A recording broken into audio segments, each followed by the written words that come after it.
purveyors of stabby goodness. Welcome to the Knife Freak Show. My name is Jonathan McNees, and I'm joined by my co-host, Mr. Chase Boatright. How you doing? Doing good, man. How are you today? Fantastic. Good. Made it through the Alabama snowstorm? Yeah. All the ice, yeah. Yeah. It wasn't too bad. I think we talked about it a little bit last time. Yeah, it wasn't too bad, and Supposed to keep get us real from going cold to work this week too, like Yeah. tomorrow and Monday. So yay, looking forward to that. Being out in the shop in they're- 15 degrees. Yep, the latest. For you with a unheated and cooled shop. That's Yeah. The water buckets and everything will be frozen over, and Oh yeah, last year my Tap Magic actually froze. Really, I mean, it didn't like fully hard freeze, but it definitely like it separated, and the top layer kind of froze, and the bottom layer, like all the oils and stuff, didn't. So right, it was weird. Yeah, that is definitely a challenge when you're working in a small shop without heating and cooling, so not climate control. Yep. Well, it was a good week in the shop for us this week, and hopefully it was for you too. It was pretty good till yesterday, but till yesterday. Yeah, right. That sounds good. Well, every day can't be great, so yeah. Well, I mean, basically, I spent the whole day finishing and refinishing 5 knives, and just could not get I'm going for a specific finish that a dealer asked for, and I've done it before. It's a finish I've done a lot here recently. It's a copper wash, and for some reason yesterday the copper was sticking to the steel, but it wasn't staying on the steel. As soon as I threw it in the tumbler, it would all just fall off. Just turn into a wonder if that could go back to what we were just talking about, to the temperature. Possibly. I mean, because I tried heating the acid up, and it was like it was etching too fast and not getting enough copper on. Then once it cooled down to about room temperature, it was doing a little better. Then it cooled down. Yeah. By the end of the day, it wasn't doing good again once it got cold. Yeah. So I've never done the copper wash stuff, but having fooled with acid doing all the hormones and stuff, like it was almost impossible to get it right doing them during the winter months without a climate controlled shop. So yeah, I'd be willing to bet that was at least part of your issue. So yeah. Just let your wife talk your wife and let you come do it in the kitchen. That'd be good. She actually suggested that, and I was like, I don't think you want me to do that. No, she would change your mind really quick. Yeah, I'd have to get those plastic shower curtains out and line them out all over everything. Yeah, Yeah, have you a Breaking Bad set up in there. Yeah, that would definitely be the situation. Yeah. So that reminded me. I was telling, we were looking at our acid jar that we've got sitting there for something the other day, and it reminded me that I just told one of my guys. I know you've heard the story, but so to combat exactly what you were talking about with the climate control stuff, I actually had my acid in a glass jar, and I had it sitting on one of the little what do you call them, little single burners, hot plate kind of deal. But apparently I did not realize, wasn't smart enough to know that like not all glass jars are created equal and stuff. And I don't know if it was the repeated heating or if it was the acid or both. But one day I noticed it kind of like had a crack in it, and I went to pick it up off the thing. Mm-hmm. The jar just literally like came apart. It just separated. Yep. Whole jar of acid went everywhere in my shop, and I'm scrambling, I think I had to send either my wife or my son, somebody, to the Dollar General to go pick up some more baking soda. Oh man, it was a mess. So anyway, I basically quit using glass for that reason, because it deteriorates and cracks so fast. Like I don't know if the acid's actually affecting it, like you said, or I think it must be. Like, because I mean, I've tried mason jars, I've tried the Bell jars, I've tried the heat shouldn't be affecting them, so it's got to be the acid.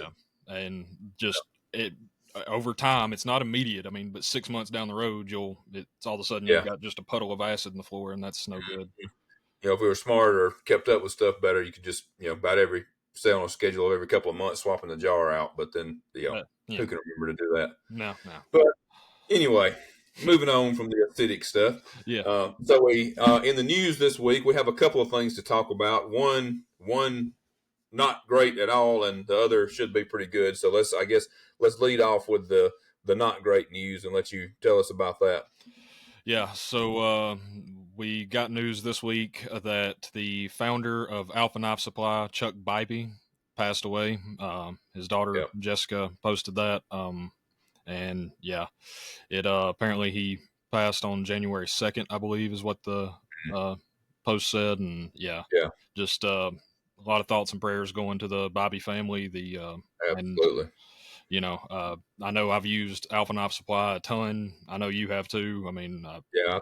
Pretty much, I think from the very beginning. Like, so that's like 17 years. yeah, I Uh, mean, they're yeah. they're always consistent. They've always got, like, I know we basically used to get all of our hardware and stuff from them too for the Mac 2s and Yeah. stuff, and that's Yeah. I Yeah. still We get, did. We don't anymore, but yes, we did in the beginning. So, yeah, like uh, yeah. steel handle material, all the stuff. Timascus is their thing, and like Yeah. just they're a good Yeah. My family. understanding was that he was I cannot remember if there was kind of like a collaboration deal or if it was him by himself. I kind of feel like he was working with somebody else, but don't quote me on that. That basically came up with Timascus. Like I I think believe he it's was kind of yeah. I don't know if it was from the beginning, but I know like Jessica's husband makes it now. I think is the he was no Chuck had been doing it. But, oh, okay. I'm now again, don't quote me for sure on this, but I remember like I've been using them so long that before Jessica got married and apologize, I can't think of his name, Yeah, I blanked yeah, on it. to my knowledge, and now he may have advanced some stuff since then. I mean, I think they've done all kinds of new patterns and all kind of that stuff. So like, not taking anything away from it, but I'm pretty sure that Chuck had come up with it, a good little while in advance of him coming on and being part of the company. Gotcha. So, but again, I don't know all the details. Just best I can remember from the timeline, the Timascus had been around for a while, and then she ended up getting married, and he came into the business, and like I said, he's done really cool, amazing stuff with all the patterns and stuff. So, yeah, but yeah, we really hate to hear that, and they're a kind of an icon in the industry for those of us for the makers. yeah. So, and really great people. They've always treated us really good. So, really hate to hear that. And like you said, our thoughts and prayers are with them. So, Absolutely. yep. Hate to get that kind of news, but it's life. So, well, so I guess moving on to a little better news is we talked about it already a couple of times, but we have the Blade Show Texas coming up in the pretty near future. Mm-hmm. So, let's see what I didn't think I to believe pull it's the March actual 7th and 8th. March 7th and 8th. I Okay. believe. Yeah. I'm perfectly capable of being wrong. This is my memory. Yeah, that sounds right. So Yeah. 7th and 8th, and you guys can check the Blade Show website and stuff for the address and all that good stuff. But if you're in a position where you can come to the show, I would highly recommend coming to it. It's a really good show, a fun show. It's a pretty big show. I mean, for those of you that have been to Atlanta Blade Show, it's not as big as Atlanta. None of them are. No. By a long shot. But it's one of the biggest, I would say, outside of Atlanta. It's definitely like it's a good show. Like and if you haven't been to Atlanta and maybe it kind of intimidates you a little bit or whatever, this would be a good place to start too, because it's lots to see, but not quite as overwhelming as Atlanta is. So it's like my first knife show that I ever went to was Blade Show Atlanta, and I only went for one day, and I tried to see every single thing that I possibly could, and by the end of the day my feet hurt, my back hurt, my head hurt, I was dehydrated, hurt, I'm sure. I hadn't ate for like 12 hours. I was like, it's a lot to take in. It's a lot to take in.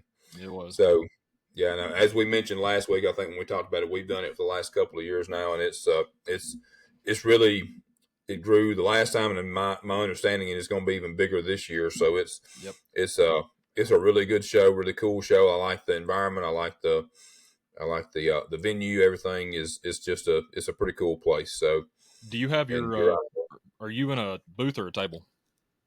A booth, and yeah, I have my booth number. Give me just a second, because my buddy Doug from Attention to Detail Mercantile texted me earlier to tell me that we were back to back. Nice. So we're booth 309. 309. Okay. Yeah, 309. And what's your table?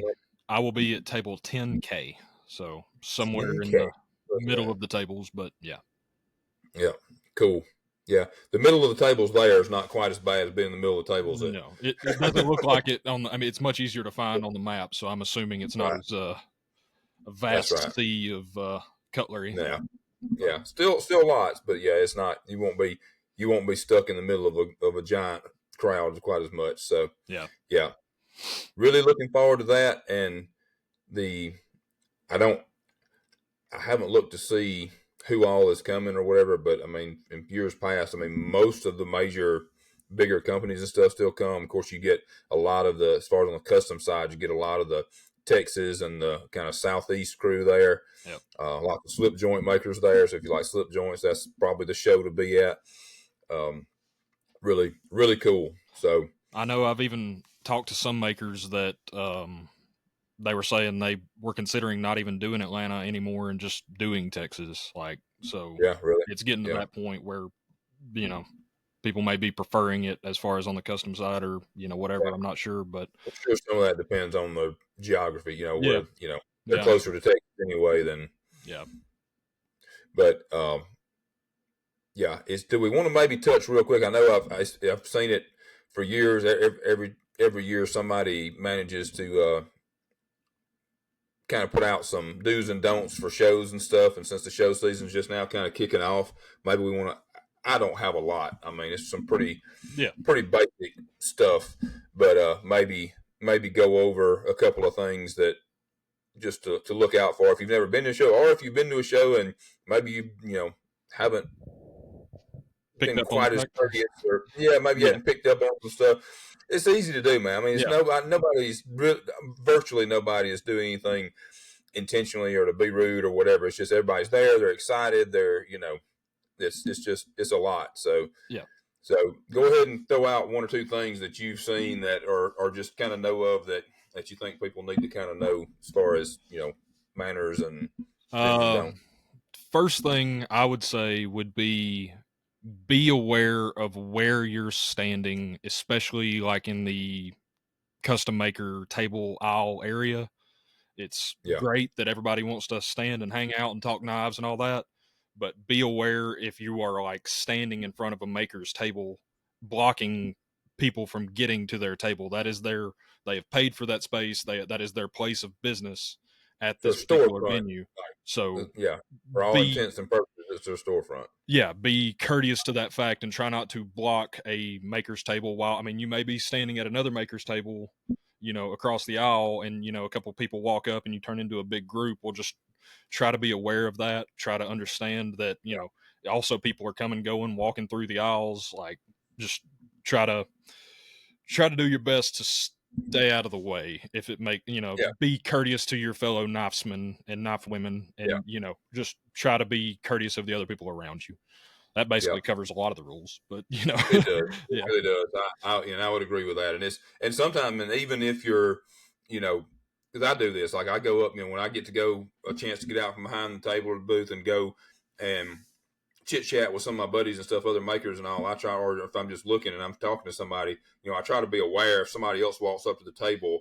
I mean, Mm-hmm. if I'm not there to spend money, then, or even if I am, I try to be, courteous and kind of, if somebody else comes up, because for that maker, that person, that person, they might not have come there to see that maker. Yeah. That person, that might be the one opportunity that maker gets to make an impression on that person as they walk by, and something catches their eye, and all it takes is the slightest little inconvenience for them to just move on and not stop and look. And so it's And definitely a good idea.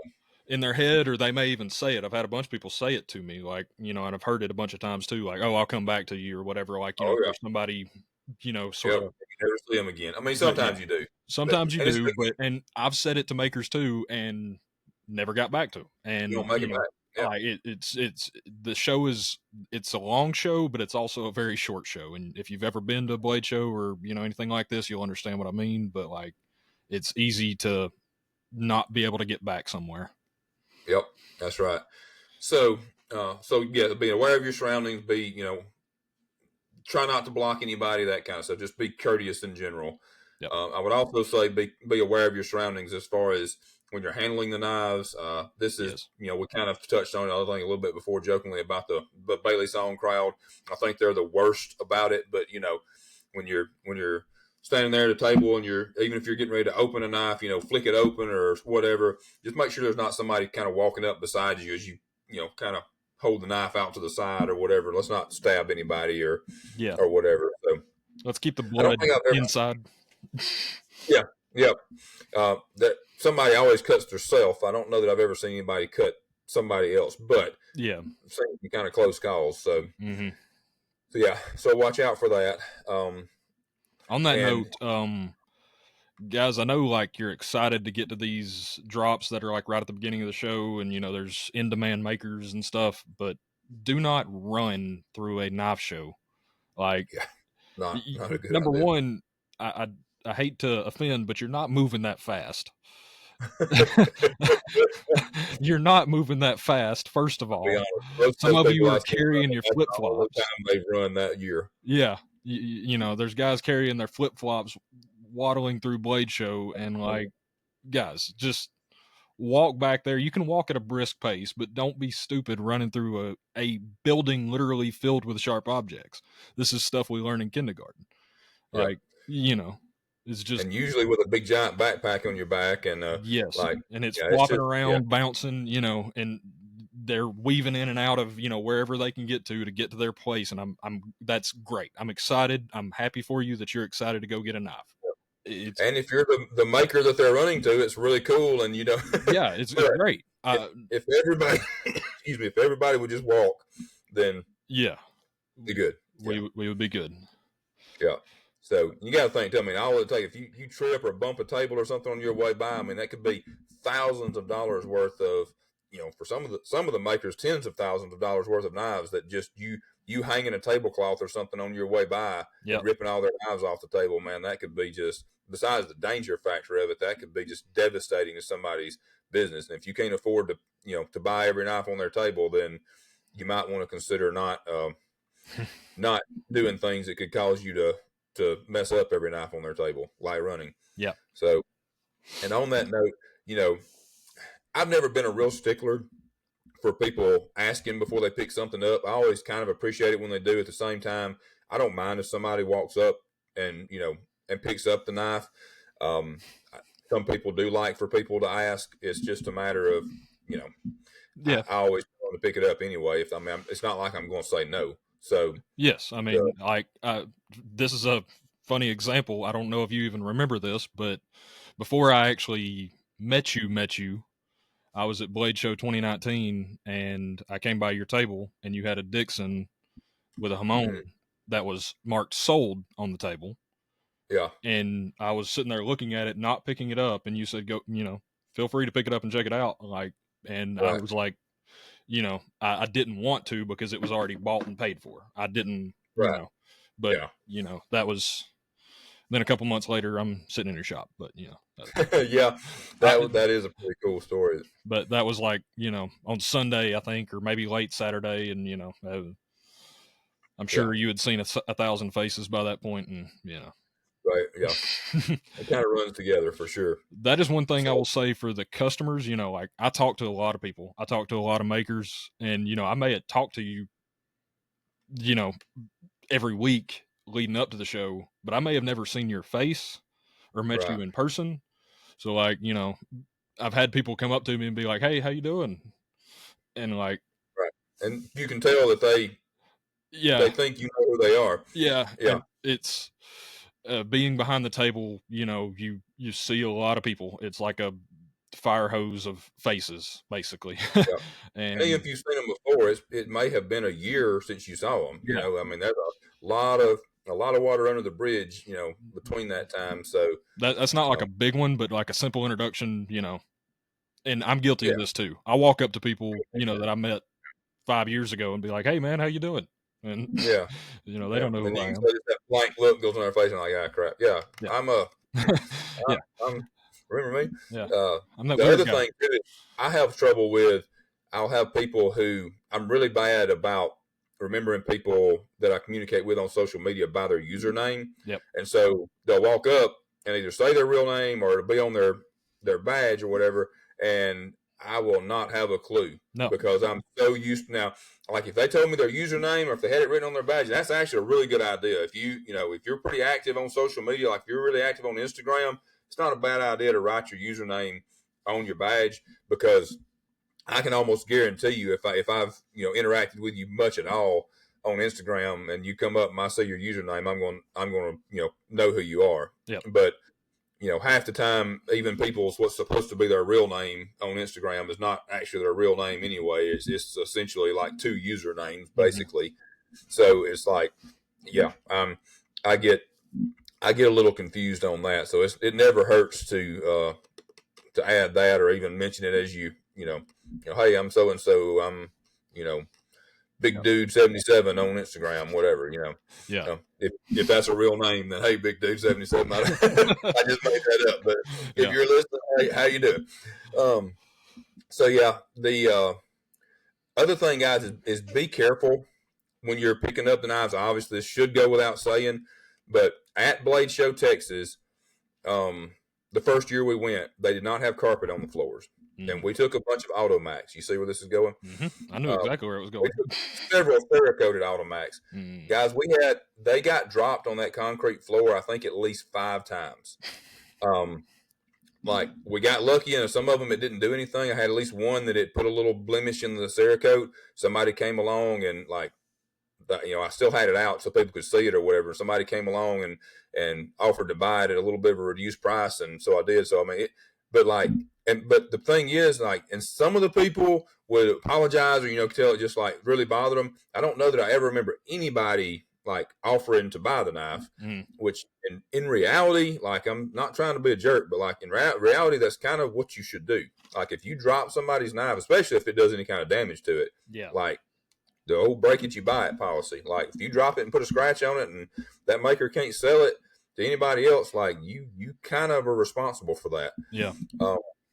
Most of the people, when they would drop them, would literally just walk off. They just put them back, look a little embarrassed, and walk off and not even say anything. It's dude, at least an apology or something, Yeah. Brag on how, because they kept dropping them because they didn't expect them to hit so hard. And we'd even tell them sometimes, we try to catch them, but then we're left in the dilemma of, people think you're being a jerk. They're like, all right, now hold on to it because it hits hard. And well, I've handled 1,275 knives. I know what I'm doing. Yep. And then ding, there it goes. Yep. We had them drop them, do that, and then drop them on the table, on the knives, on the table. And the autos are, yeah. That's the worst. Yeah. And yep, we've had to take knives home from shows because somebody did something like that and scratched it, and we had to take it back and refinish it and go through all the work and that's expensive, guys.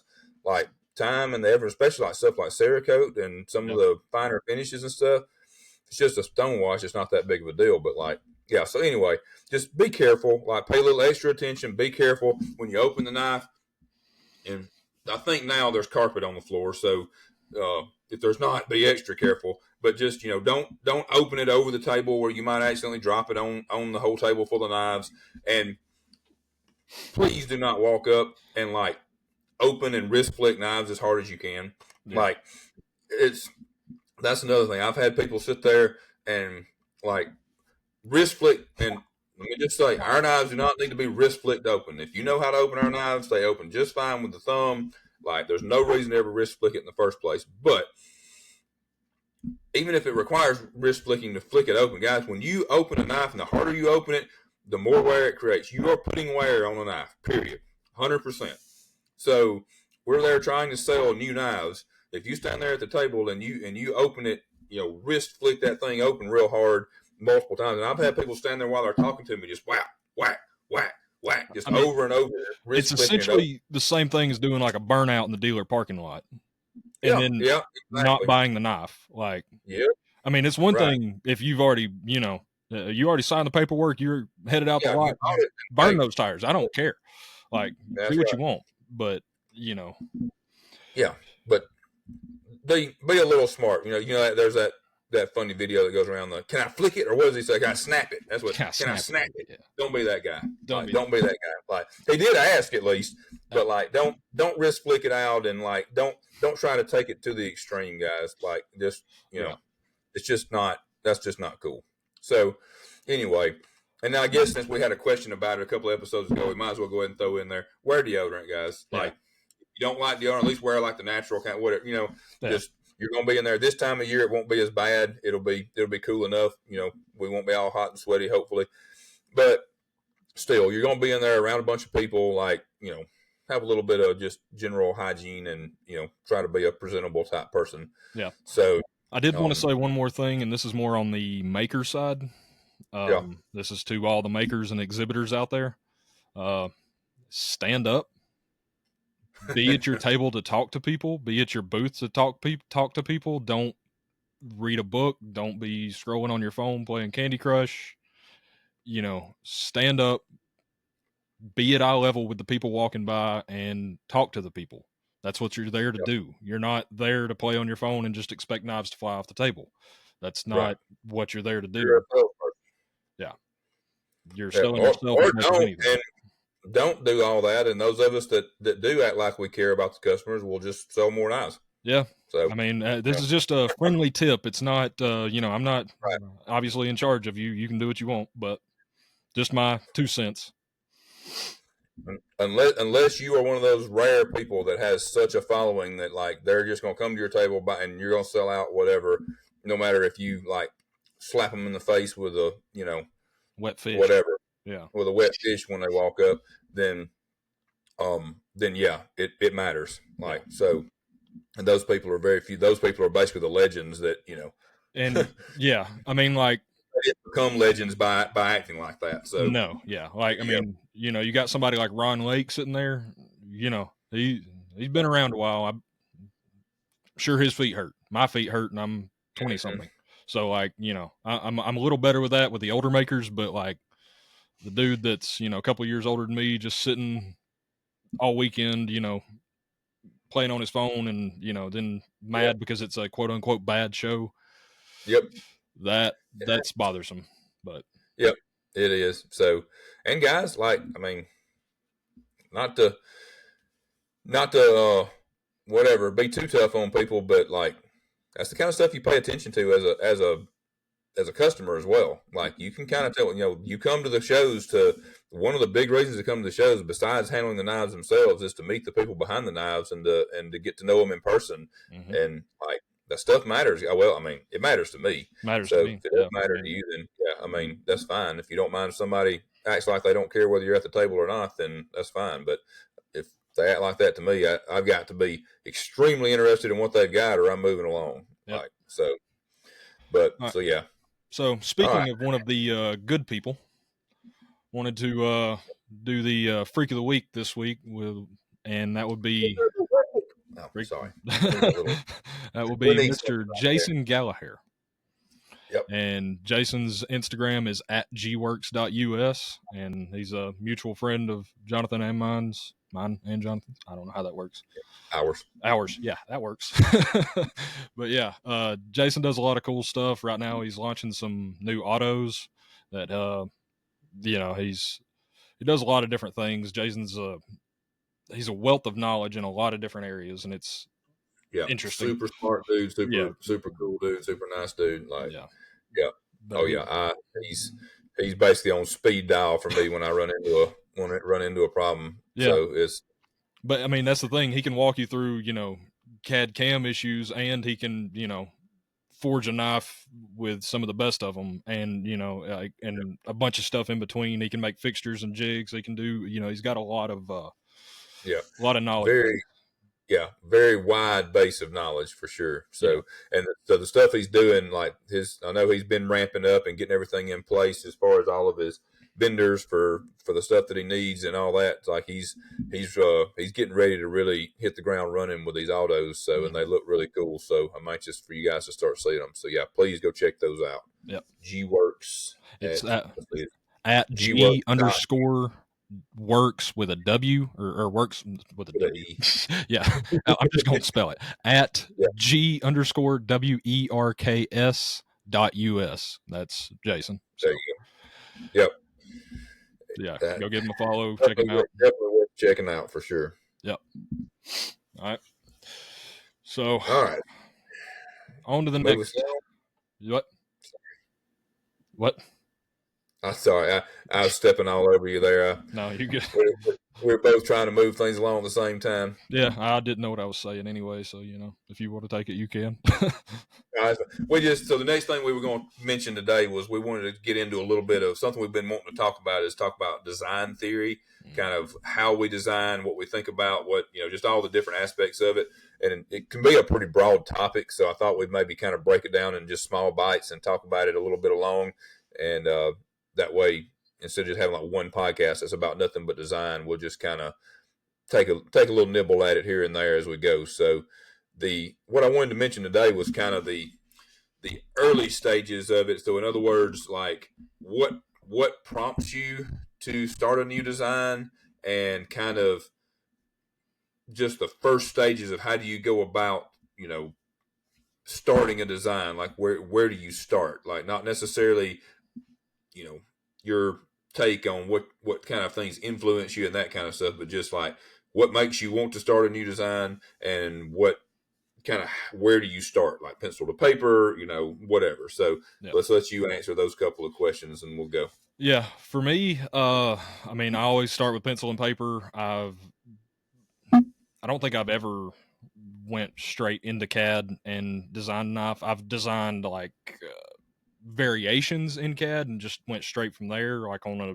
previously existing knife, tweak some things, and then just use that. But like, I go pencil and paper first, sketch it out, dimensions and stuff, and um, the dimensions on the paper are not always what end up being the dimensions in real life, and vice Yeah. versa, and things get cleaned up once it's ported over into CAD and stuff.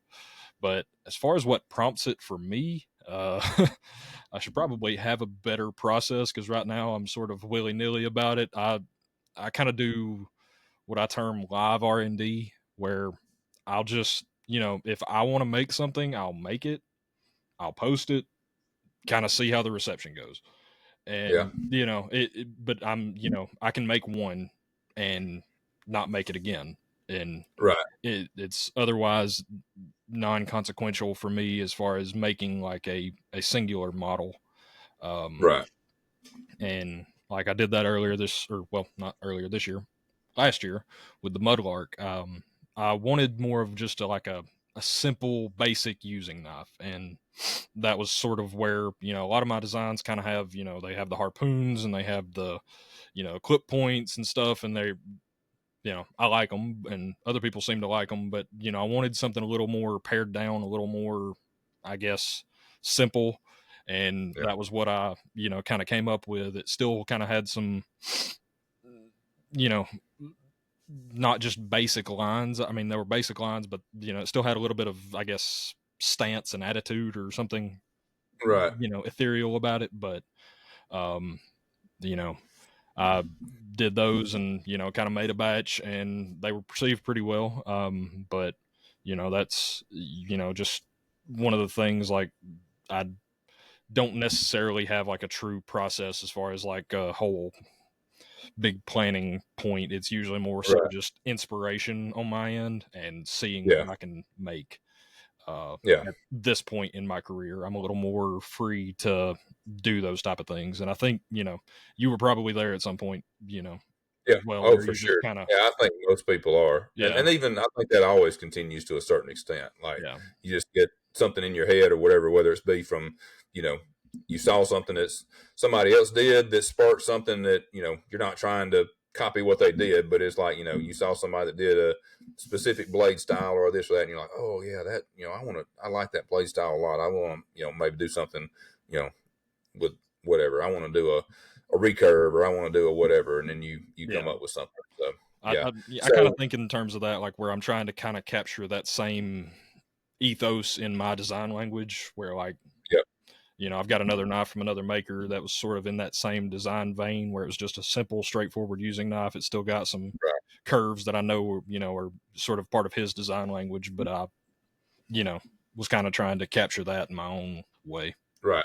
Yeah, So, and I think that's very common. yeah, Maybe even most of what we don't. None of us live in a void, in a bubble, in a vacuum where we don't see other stuff. Like, yeah, and I have spent time in the past where I intentionally, like, if I knew I wanted to build, I don't know, I get it in my head that I'm going to build some certain kind of style of knife, I've actually like tried to intentionally not look at other people's stuff, for a while leading up to that, because I don't want it to the last two or three things I saw to kind of subconsciously affect what I'm doing, So it's kind of hard to do. Yeah, Especially you can't life brain revolves dump. around knives.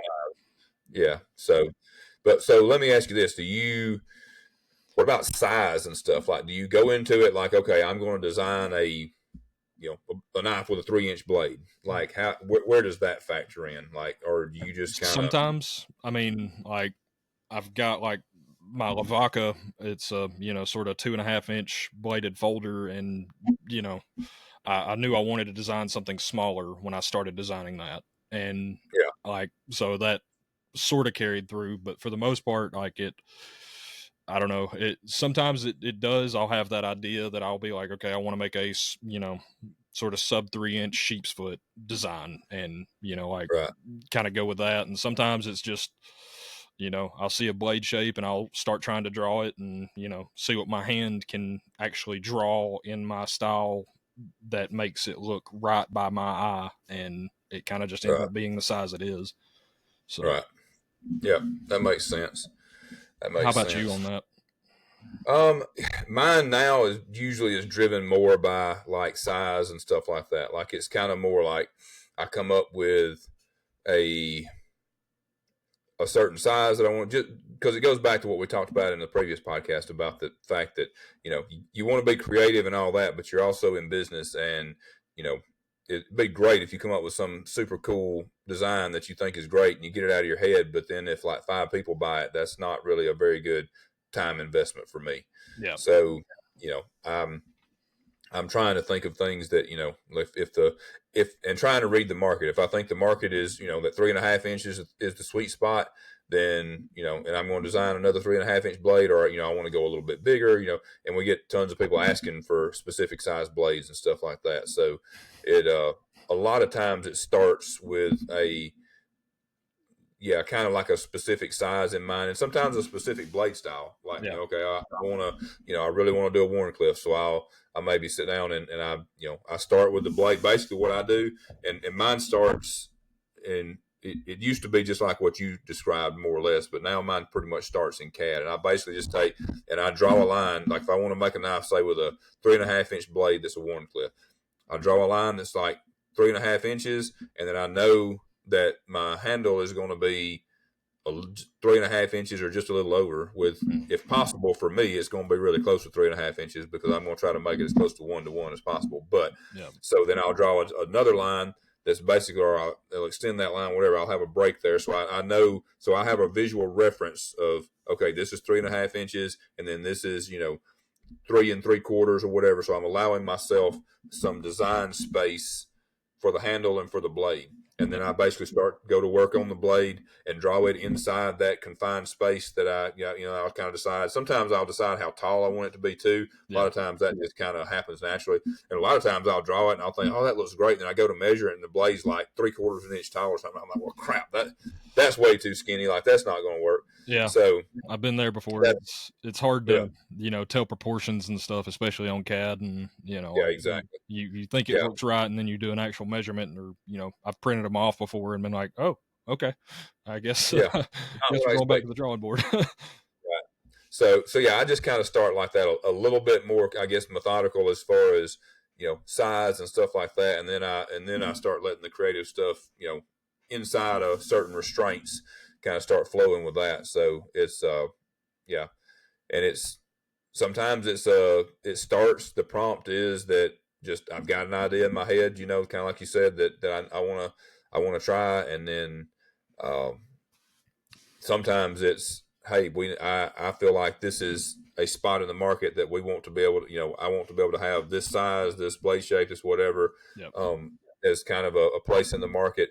And then we, like with our fixed blade Ridge Runner, I wanted to hit the kind of cross over into the hunting crowd a little bit more. Yeah. So the outdoors, mostly the hunting crowd, not so much bushcraft and stuff exactly, but I wanted to design what I thought would be a really good, just good general use basic hunting knife, Mhm. and so that was where I went with it. So but it was because I wanted to kind of cross into that part of the market a little bit more and reach more people that were hunters and stuff like that. Plus, some of it's selfish. Like I wanted a good hunting knife of my own, to use. So Yeah. that was I think I did that kind of leading up to deer season that the last year. So that, or in preparation of it. So that kind of led into it a little bit too. So there's definitely some selfishness in the in the process of like what prompts it, because it may be something that like I want, not necessarily like right, a need per se. It's just like yep, and a lot of mine I think is more happens kind of naturally or ethereally, something along those right, lines, but it's there's definitely some selfishness that goes into knife right, designs and what gets yep. made. But Yep. I would agree with that for sure. Especially you see lots of it, like I said, kind of back to if you're seeing other cool stuff out there, and you're like, man, I want to do I that. like that. Yeah, that's a cool knife with that's a cool ring knife with a ring on the handle. I think I'll make something with a ring on it and see if I can come up with something cool. Like, yeah, and then so I can carry one, Yeah. and maybe save me money if I don't buy the other person's, and it may cost me money if I spend too much time on it and never sell any of them. So, um, Yep. so that's probably a good lead into the next thing that we wanted to kind of get into. And we'll talk more about the design theory. Like I said, maybe some of the stuff where we actually like just our general thoughts on how a knife should look and stuff like that. But moving on from that, I wanted to do a brief little section on what I'm calling the realities of business. All right. We've talked about before where it's knife stuff, but it's also a knife. It's also a business, Mm-hmm. and for you and I, the business side of it is what it allows us to be totally immersed into the knife world all the time, because, I certainly couldn't afford to buy all the knives I want and do all, and be as involved in the knife world as I am if I didn't do it for a living. So it plays into it. So one of the things I wanted to mention today was just, and this may be a regular segment on the show, guys. We may just, I would like for it to be just kind of basically just to help educate you guys on what all goes into doing this as a business, so that you can kind of see some behind the scenes of, why we do things a certain way, why prices are what they are, you know, why we don't do certain things that you wish we would do, things like that. So, and I think we talked a little bit before we got started about this, and you had one thing that you mentioned, if you want to go over that.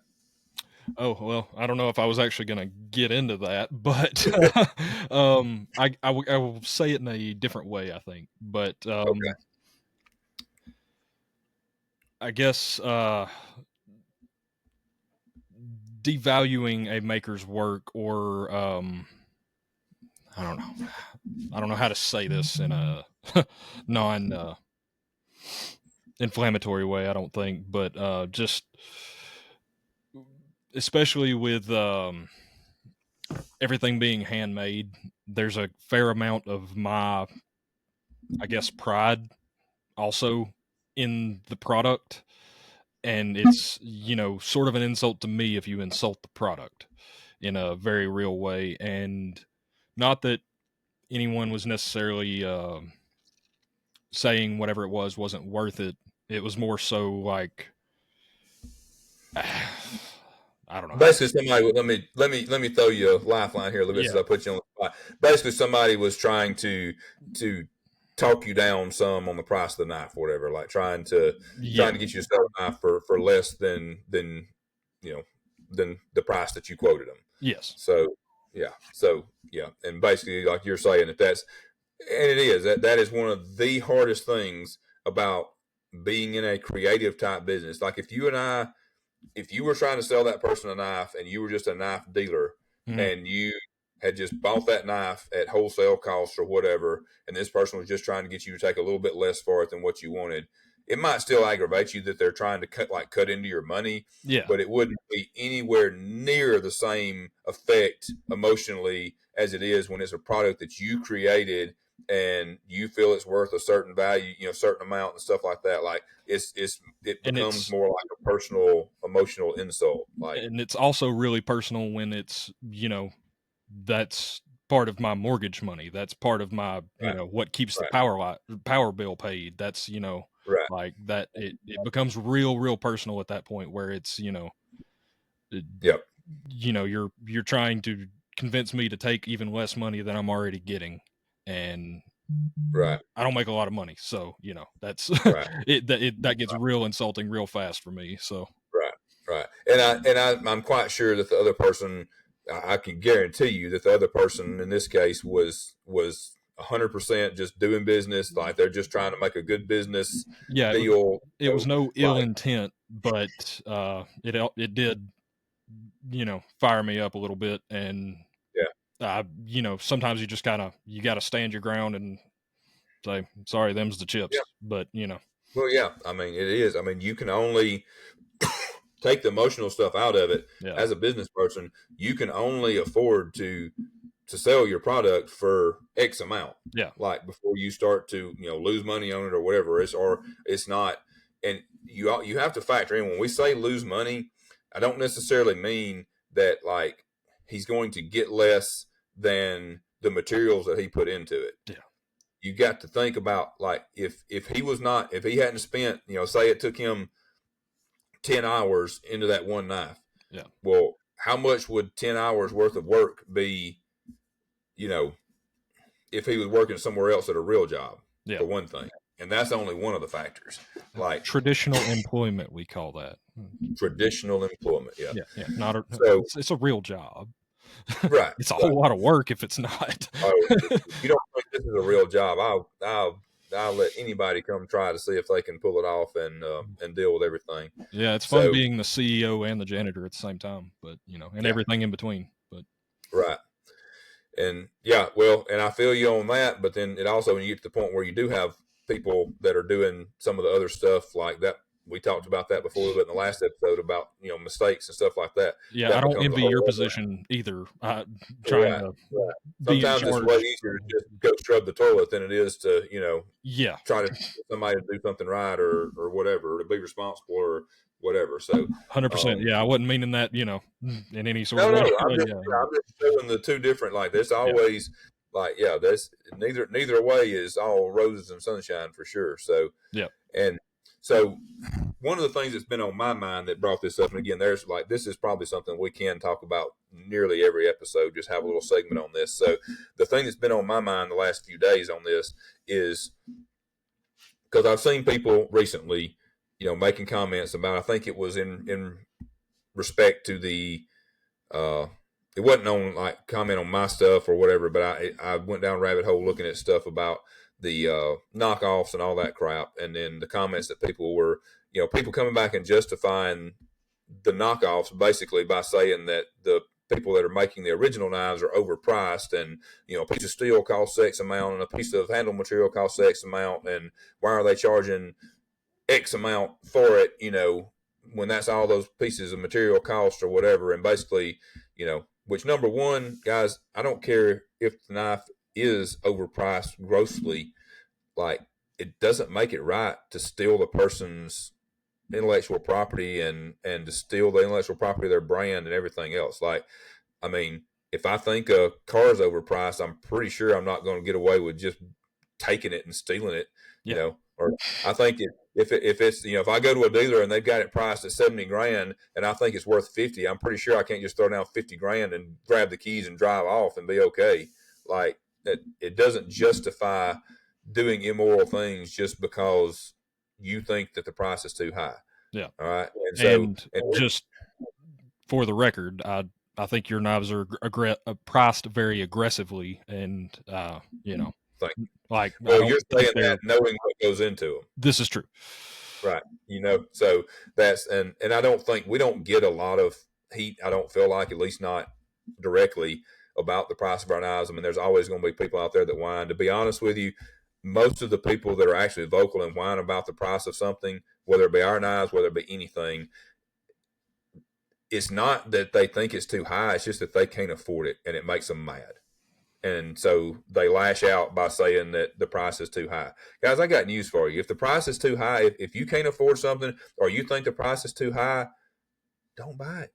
That's all you got to do. Scratch it off your list. Don't worry about it. You know how many things I've seen that like I'll look at and I'm like, oh man, that's a cool piece of gear. This is a cool whatever. And then I look at it and I'm like, yeah, it's just not that cool though. Like it's not worth me shelling out X amount of money, that I had to earn for, like, the trade off is not worth it to me. And you know what I do? I don't buy it and I move on. And maybe down the road, I decide that it is worth it. And I end up going back and buying it. Maybe I get a different perspective and I realize, hey, that actually wasn't that bad of a deal. Yeah. But maybe it's the first time I've been exposed to something like that, that's that kind of quality or that whatever. And I just don't know enough about that industry. And then I realize that, you know what, that's actually not a bad price for that. And I end up buying it down the road. But then there's other stuff that if I think it's overpriced, I move along. And guess what I don't do? I don't go get on their Instagram page and cuss them out and tell them they're pieces of dog shit for selling something too expensive or this or that. Like, just don't buy it, guys. Like, you don't have to like get your panties all in a wad just because like you think somebody, like, they did not do something to you. They did not insult you. They did not harm you in any way by pricing their product too high. Yeah. All you've got to do is not buy it. Unless it's a product you have to survive. Like, you go to the grocery store and everything in there is priced so high that you can't afford to buy it and you can't afford to eat. It's a different discussion. But when you're dealing with stuff like we sell and most stuff that all of us buy, like, if the price is too high, don't buy it.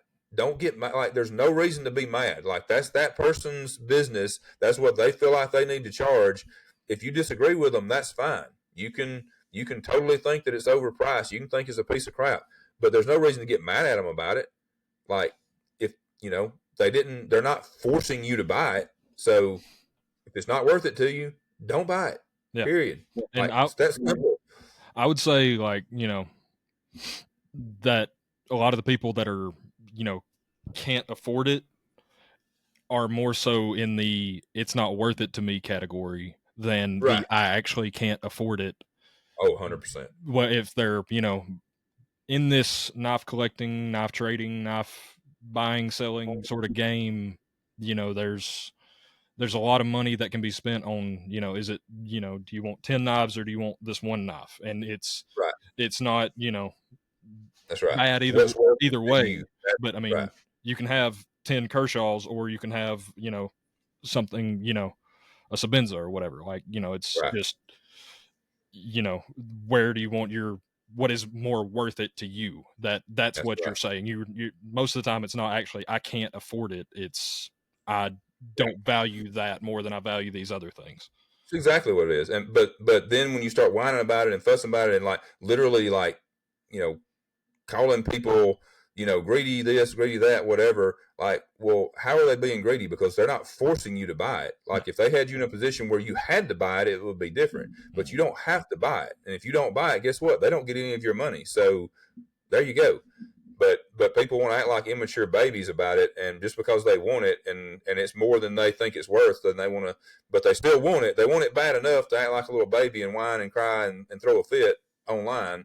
But then they don't want to actually part with enough money to get it. So like, if it's not worth parting with the money that the person is asking for it, then it's not worth wasting your time and wasting everybody else's time and acting like a little baby online and fussing about it. Like, if it's not worth it, then move on. It's not worth spending time bashing it and acting stupid about it. And I'll tell y'all a little secret. The big giant secret about business and about prices. The market dictates the price. If something is priced too high, that company will not stay in business because people will not buy it. And they will be forced to either quit selling that product or lower their price on that product. All right? So if something is truly priced too high, then it's going to go away. The market dictates. Because I've seen you people on here, those same little crybabies with their panties in a wad, complaining about people's, such and such brands is too high, whatever, wham. And those brands are selling thousands of them, have back orders, like everything else. Like, again, It may not be worth it to you, but it's worth it to a whole bunch of people because they're making and selling a whole bunch of them. And the market dictates the price. If it is too high, the company will have to either lower their price or they will go out of business or quit selling that particular product. Like, period. That's what dictates price. So doesn't matter what you think when you're sitting in your mom's basement and she's bringing you your freaking cookies and you're typing on Instagram about how much you think the knife is worth. That doesn't mean nothing. What matters is how many people are willing to take money out of their wallet and hand it to that person. And if not enough people are, guess what? It was overpriced. And things get overpriced. It happens, but they don't last. No, that's the way it works. That's capitalism. That's the way the market works. So I've actually still haven't even mentioned the thing that I originally was saying I wanted to. I was going to try to bring you back in.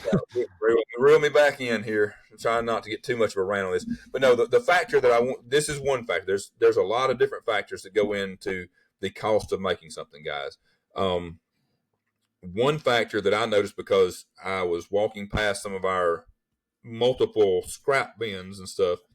And when I say scrap, I'm talking about like mistakes, like stuff that's ruined parts. All right, guys, if you as a business person, if you're say we're making our knives and I factor in the materials and stuff, I factor in some time, like say to pay my guys or whatever.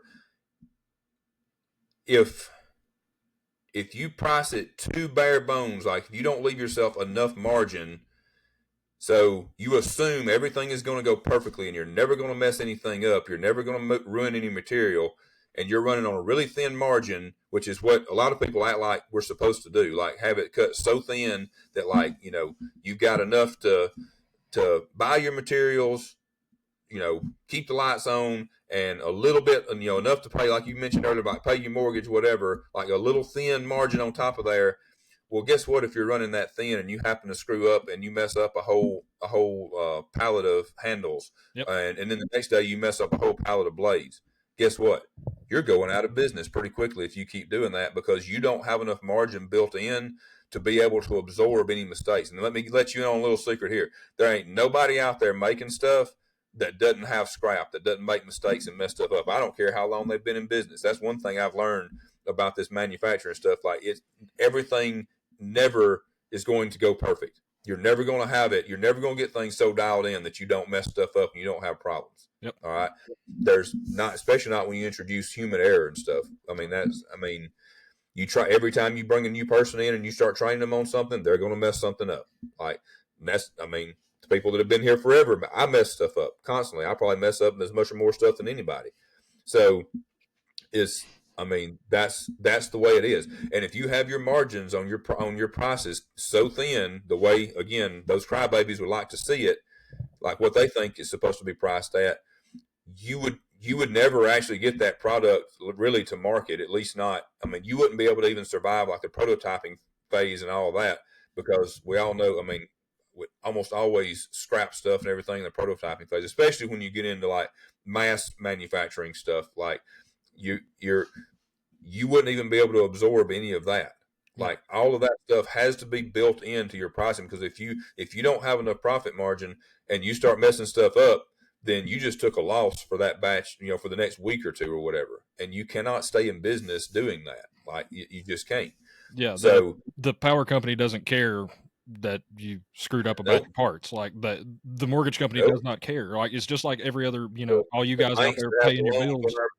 Yeah, the banks that have the loans that own the machines that I made the mistakes on don't care. Guess what happens if I make enough mistakes and I've got my profit margin cut so low that you have to allow for a certain amount of mistakes and stuff. So of scrap and of human error and those kind of things. And again, this is just one little factor. I just don't want to try to dive into all of them at one time. But that's one factor that I don't think hardly anybody, even those of us doing it, like it kind of struck me because like I know that that's something that happens, but I never really sat down and thought about, what, like if we price our stuff, as low as some people would like, like we literally would already be out of business because we could have never absorbed the cost of that much scrap. And it's not even just the material. So like if I mess up a set of titanium handles, by the time I mess them up on the mill, I've already paid for the material and the shipping, of course. I've already paid for the water jet to cut the blanks out and ship them. We've already invested time into. It used to be that we'd have already sent them out and had them double disc ground. In this case now, we would have already wasted time on a machine that, again, we have a payment on, and I'm paying somebody to run to double disc it and bring it down to size and get it flat and parallel, and then whatever end mills and stuff were used to machine those parts, the wear and tear on them, if something broke, whatever, the wear and tear on the machine, the power, all those things, like all that is into it. By the time if I mess something up and I select the wrong tool to drill a hole or something, which we've done it before, we've accidentally left the wrong tool in a machine from a previous program or something and go to run it, and it goes to drill the detent hole with an 1/8 inch, or a 1/4 inch ball nose end mill, and all of a sudden we've got a 1/4 inch hole where the detent hole is supposed to be. Yep. And guess what? Right into the scrap bin it goes. There ain't crap you can do about it, and all of those things I just talked about, which is a significant amount of money, and gone. It's all gone. You don't recoup that. There's nothing. I'm not recouping that on that part. The only way you can recoup that or survive that is if you have enough profit margin built in on your product that you can do that. Obviously, you want to cut out as many mistakes as possible. But again, no manufacturing company out there is perfect. So it happens, and you have to be able to absorb that. So that's just one little observation that I made this week that I thought I would kind of bring to light, because again, I'd never really even. Yeah, I never contextualize it in that. Yeah, I never put it together in my brain exactly as a total thought. I knew that obviously we needed to cut down on mistakes to make more money. Yeah. But I never really thought about the fact that, okay, if we were running at a lot tighter profit margin, then that could be stuff that puts us out of business. For sure. And for you, that doesn't just affect you, that would affect, multiple people. Multiple people, and that would be multiple families. So multiple people. Well, not only that, this is that ripple effect that I've talked about a bunch of times, and some of you may not have heard me talk about it. So if we went out of business right now, it would affect, besides me and Amy, we've got 7 employees besides us. So it would affect them. It would affect the ones of them that are married. It would affect them and their spouse. It would affect the local economy around here, because those guys go and spend the money that they make working for us at the local stores and stuff around here. It would affect the people that work at all of our vendors. It would affect our water jet guy. It would affect all the way down the line to the people that make the titanium, to the people that do, to our hardware producer, to everybody, all these different people. If we went out of business, it would affect them. Yeah. So yeah, it is a huge ripple effect. And then guess what? We go out of business. My guys are unemployed because they don't have a job, and they're not buying products at the local store right up here. Guess where some of those products are made? In your community, which is jobs in your community. And I'm saying that to you, like somebody across the country. Yeah. Guarantee you there's products in the our little country store we've got right here that are made in the communities of some of the people that are listening to this podcast. So that us not being able to pay employees, or then able to go and buy those products, actually has a ripple effect that reaches all the way to other communities, all the way across the country and across the world. Yep. So, but most people don't ever stop and put all of that together. So anyway, so that's probably enough of a rant on that now. I didn't really mean for it to be a rant. It's more just I really want you guys, one of the big reasons I wanted to do this podcast was to educate you guys, not on the knives themselves, but also on the business side of it, because I think there will be a lot more appreciation for the people, and it will provide much more distinction of the people that are doing things with a certain business model, like trying to do everything as much as possible in the house and doing things, keeping it in the U.S. and things like that. I think you guys will understand and appreciate a whole lot more if you see and hear more of what actually goes into doing this. So that's one of my big goals with this, is to educate you guys on why this matters and what all goes into it. So, all right. So move us on to some, what we got next? Questions. Yeah. All right. So, into the questions. So first up from at Bacchus_EDC on Instagram. That's Caleb. What's up, Caleb? He asked, "What is our favorite blade steel?" All right. And you read it, so I guess I'll answer first. Yep. Probably MagnaCut. It used to be CPM 154. I love CPM 154. I still do. Well, it also kind of depends. We've talked about in some of the other episodes about why we choose certain steels and stuff. Yeah. Depends on what I'm going to be doing with it too. But as an all around right now, just to keep this short, I'd say probably MagnaCut. I've used more than one of our knives with MagnaCut and beat the crap out of them, and so I would say I'm a fan. Yeah, it's fairly well rounded, and Right. 154 is not that like 154 is a very well rounded steel as well. But yeah. Yep.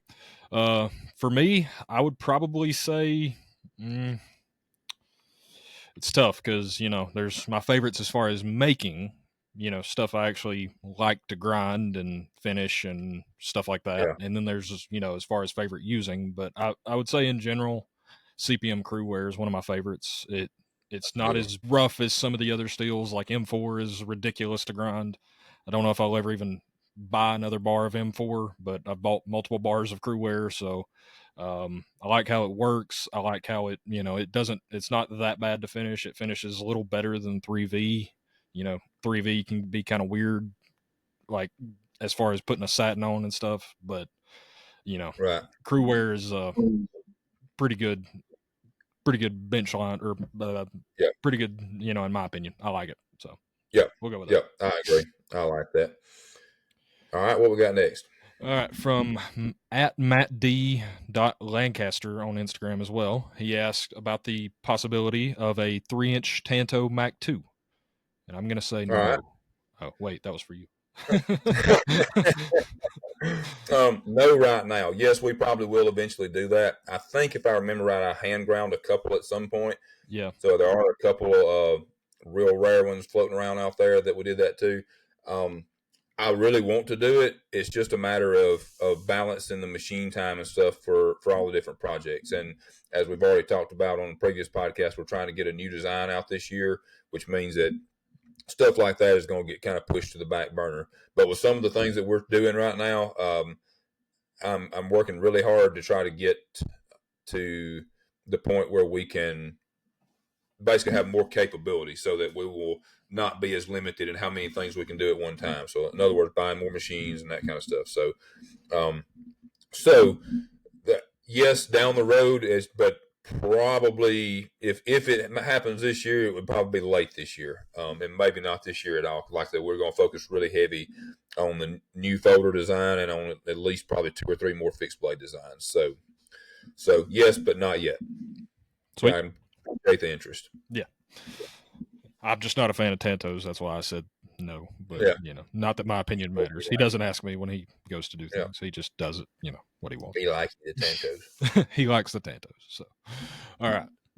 So for the next question, we've got at Rob's Nerdy Knives from YouTube. I know Rob. You know Rob? Yeah. Well, he's one of the ones I actually will recognize if he walks up in person. Nice. I've talked to him many times. Well, hope to meet you in the future, Rob. He, I believe this was a question for you. It said, ever consider making a modern slip joint? I have, believe it or not, 2. Exactly 2. And haven't made another one since. So, but yes, actually, that was one of the things I was kind of going back and forth with as far as what we were going to do this year. And it's still not impossible that we might. It's definitely not going to be the first new project that we do, but it could possibly squeak in. But yes, I do very much want to do that.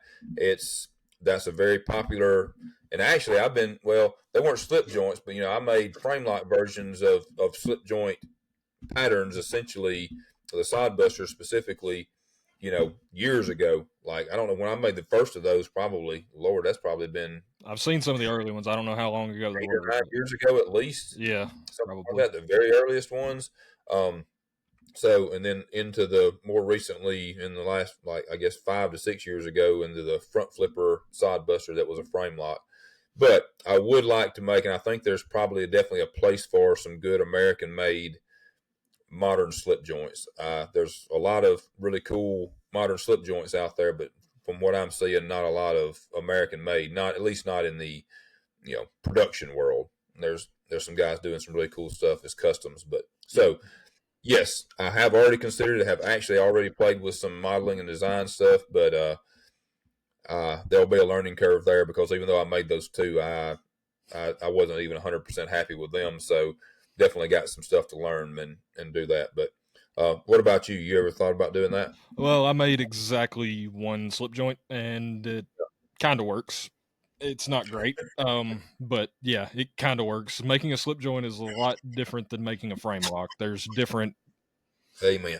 different things that go on just because Totally different mechanism. yeah, it's just an entirely different thing. And I remember I broke a spring on the first try, and all these different things trying to get that temper and that bend right and all the things. So I would like to make another one at some point. I need to kind of redesign it and change some stuff, but probably not in any time in the near future for me either, because Do I it. just don't have time.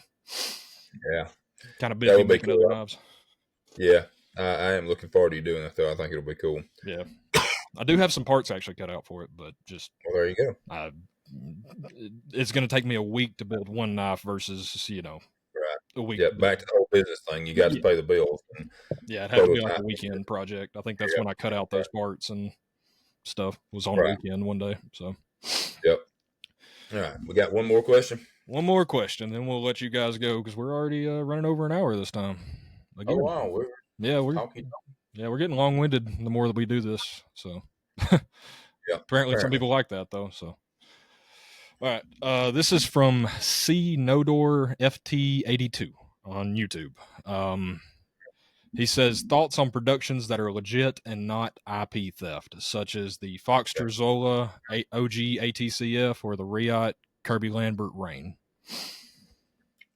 Tell you what, let's let you go first on this one because I'm probably gonna have a tendency to get a little something. So, all right. My first thought is, if they are legit, they are licensed by the designer and or paid for by the designer, maker, whatever, such as like I don't know if that's actually the case for the Fox Terzola collab or whatever. Those are made in Italy by Fox. I've considered buying one of those if that tells you anything. Like they're a legit product from the maker, and Bob's 80 something. He's not gonna produce hundreds of thousands of these at this point, and it's a way to get a Terzola design at a cheaper price point. And I think that's not necessarily a bad thing. without It's stealing. without stealing, Yeah. So Yeah. that's the biggest thing is like I prefer most of the time to keep my stuff US made. I've got some Italian made knives. I've got some Chinese made knives. I mean, I've got probably over 300 Chinese made knives that I got as a child and stuff. I mean, it's not not going to say I've We all do. yeah. I mean, I've got boxes and boxes filled of frost cutlery, but Yeah. We but didn't even as know far the as like difference back then, but as far as like, you know what I mean? Like, yeah, I mean this wasn't a thing, yeah. But anyway, go ahead. But in Riot, they do excellent work, and as Kirby Lambert's Canadian, right? Or do you know? Correct. Okay, No, I couldn't remember. Yeah, and Yeah. hell of a designer, hell of a maker, and he's basically trying to expand his product range, I guess, or customer base, and there's other ways to do it. There's the hard way, but I don't necessarily. I'm not going to bash anybody as far as buying something that is a legit product from the maker that is not an stealing, not IP theft, not a counterfeit good. Right. So I'll leave it at that. All right. So basically what the question is asking in my mind is how do you feel about people having work outsourced? Yeah. Right. Out of the country. Right.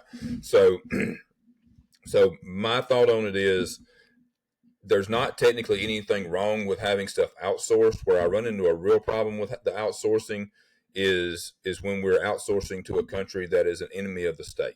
All right. Let me say this up front before I start getting all the he's a racist and a bigot and all that comments. I have absolutely zero problems with the Chinese people. I do have a very big problem with the Chinese government. They are a communist government. Okay.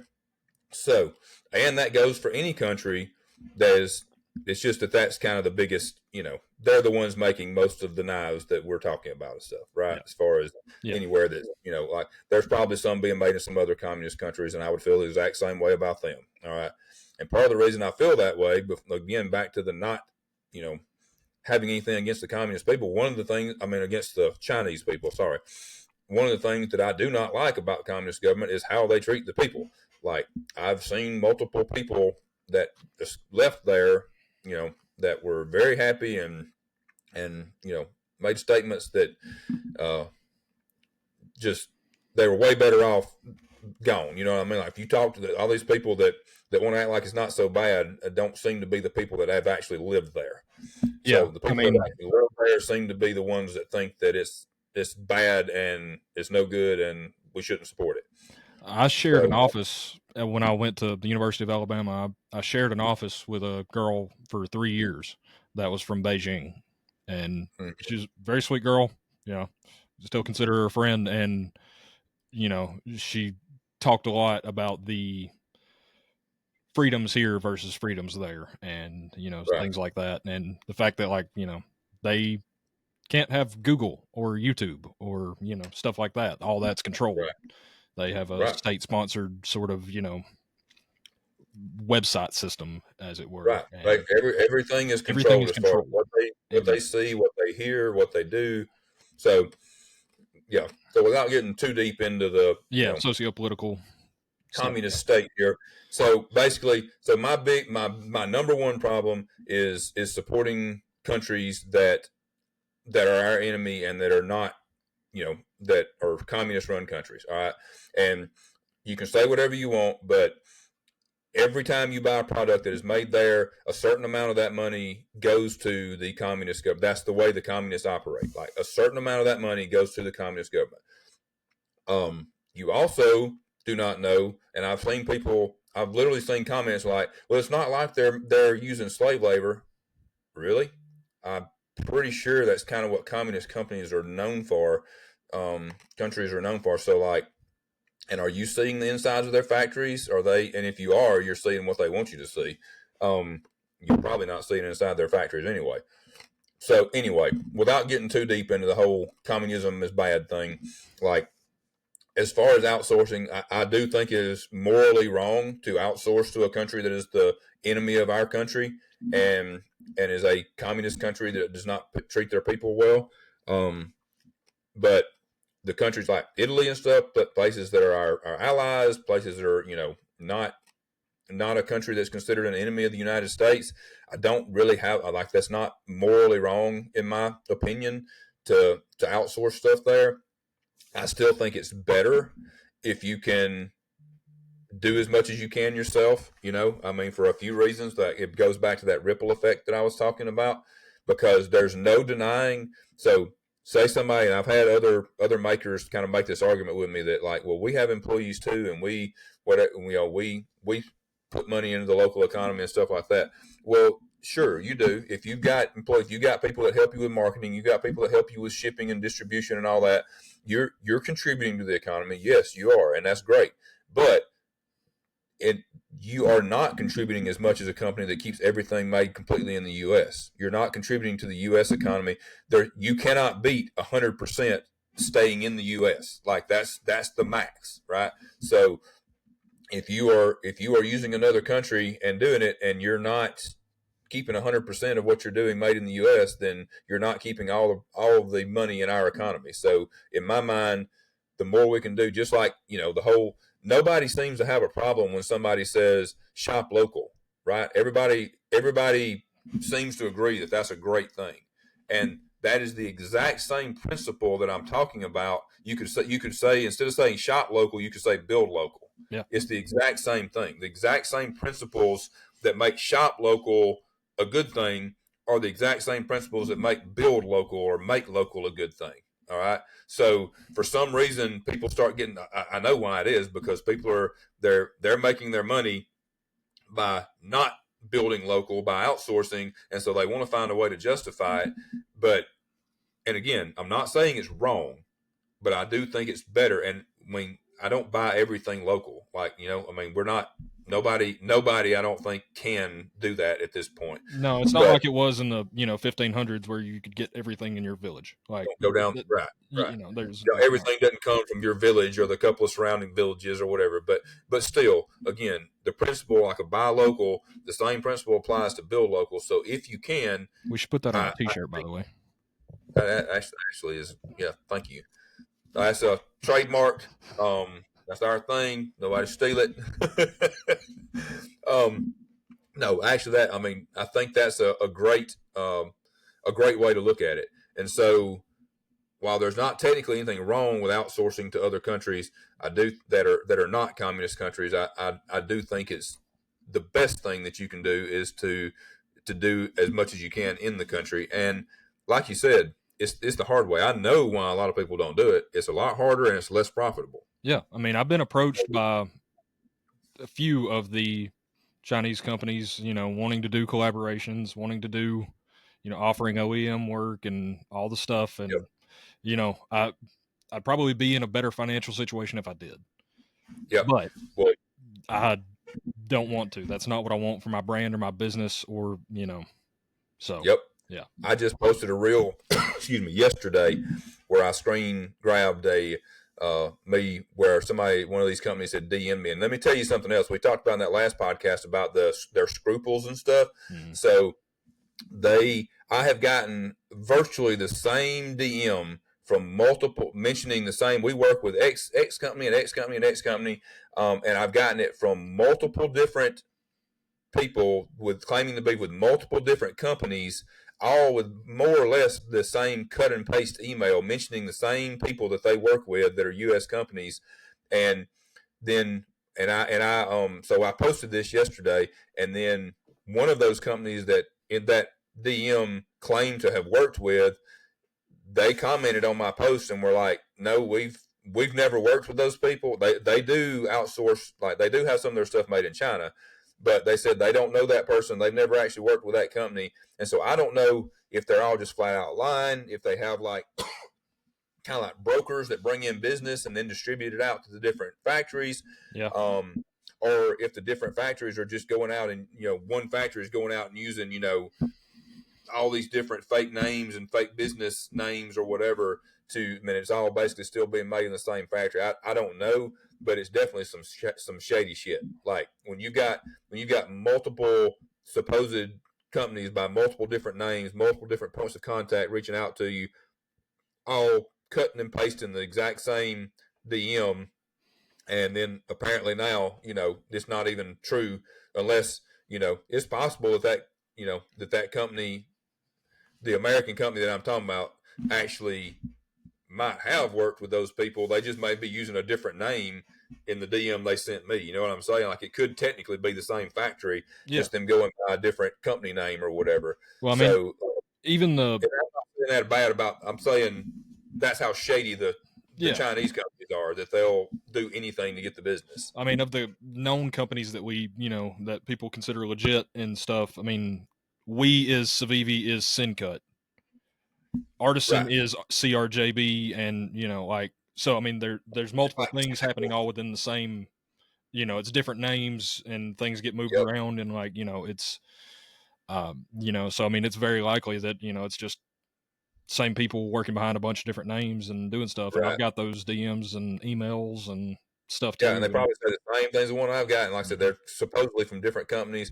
And again, I do not know this for a fact, so I don't know. But even these more what people are calling reputable companies like that, how do we know that they're not also making knockoffs and stuff in their factories? How do we know that they're not also doing shady stuff? Yeah, because they advertise at Blade Show and have a big booth and look legit.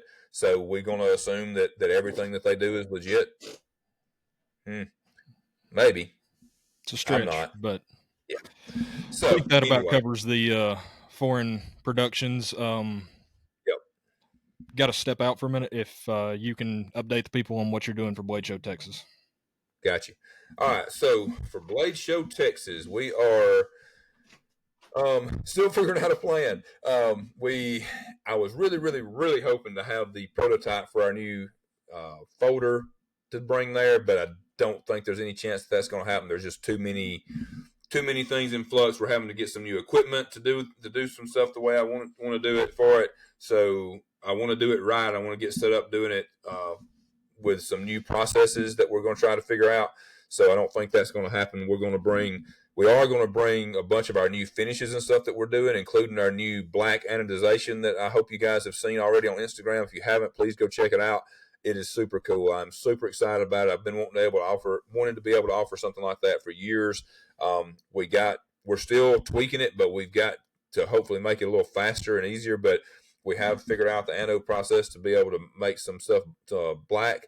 So looking really cool. I can't wait to see it on some of the different configurations. We're also doing a lot of two-tone finishes where we're on some of the patterns like our frag and stuff where we're doing a one color and then go back making the top surface satin and then redoing another color. So we're going to be having lots of different, mostly different finishes and stuff like that for Texas. We also are about to start on some spear points, which we haven't done in a while. So we'll be having the 3.5-inch spear points. We'll bring some of those to Texas and probably have some ready before then as well. So, and we'll try to sneak in a few Tantos if we can. So no fully new models or anything, but definitely some new finishes and some cool new twists on what we've been doing. So what about you? What do you got? You still got your anniversary kind of thing going? Yeah, making progress on those. I ground the 1095 set yesterday. Was going to do hormones on those, so I did the preheat treat grinds and stuff like that, and got, I think 2 of the sets already heat treated. They're actually becoming more parts now instead of just chunks of titanium with holes in them. Like, because I've sort of changed my process since I worked with you due to my different surface grinding setup. It works better to basically cut a square and flatten it and, you know, make all the holes and stuff, because of the surface grinder had issues like where it was like peeling off right near the pivot, and it would cause like an inconsistency right there at the, you know, where the pivot was going. So it was like, that makes sense.